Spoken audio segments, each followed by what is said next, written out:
सरजमीन हिंद से निकला, मुल्कों मुल्कों घूमा और बरतानिया जा पहुंचा, वहीं का हो गया। ये किसी शख्स का किस्सा नहीं, बल्कि एक ऐसे नादिर हीरे की कहानी है जिसके पास गया, मालिक को कभी हीरो बनाया तो कभी जीरो। बात हो रही है कोहिनूर की, जिसे हिंदू मत में एक मनहूस हीरा कहा जाता है। ऐसा क्यों है? कोहिनूर कहाँ से निकला? मुगलों, अफगानों, ईरानियों और सिखों से होता ताजे बरतानिया में कैसे सजा? आइए जानते हैं। शुरू करते हैं सबसे पहले सवाल, यानी कोहिनूर निकला कहाँ से? ईस्ट इंडिया कंपनी के ऑफिसर थियो मेटकैफे कहते हैं कोहिनूर भगवान कृष्ण के दौर में निकाला गया, लेकिन तारीखदान इससे मुत्तफिक नहीं।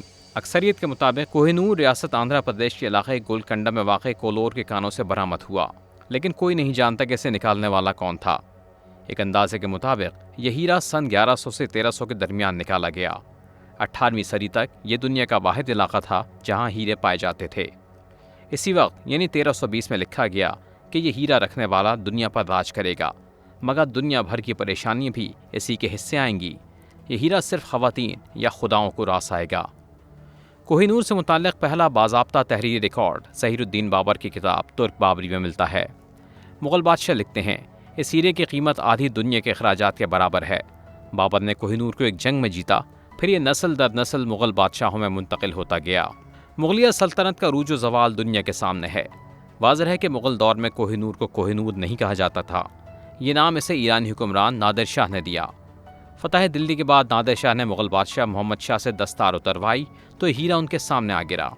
हीरे से रोशनी निकल रही थी, जिसे देखकर नादिर शाह के मुंह से बेख्तियार कोहिनूर निकला, यानी नूर का पहाड़।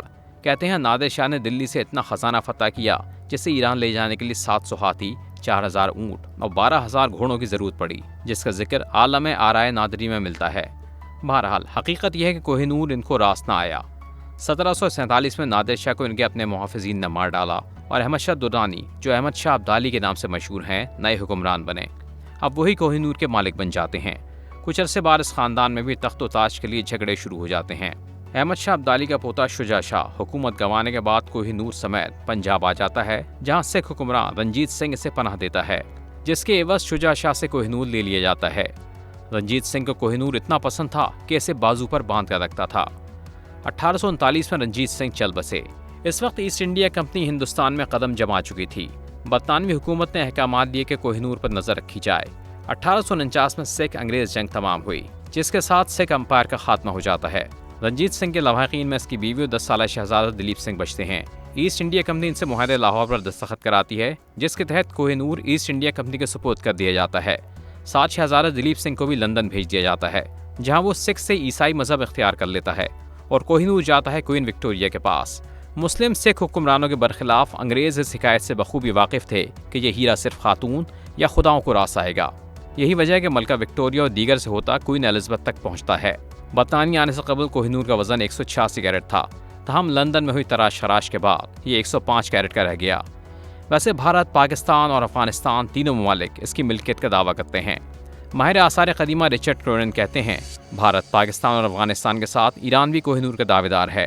बहरहाल क्वीन एलिज़ाबेथ की मौत पर कोहिनूर का आखिरी दीदार भी करवाया गया। दुनिया का मकबूल तरीन हीरा कोहिनूर अब टावर ऑफ लंदन में महफूज है, जहां दुनिया भर से लोग इसके दीदार को आते हैं।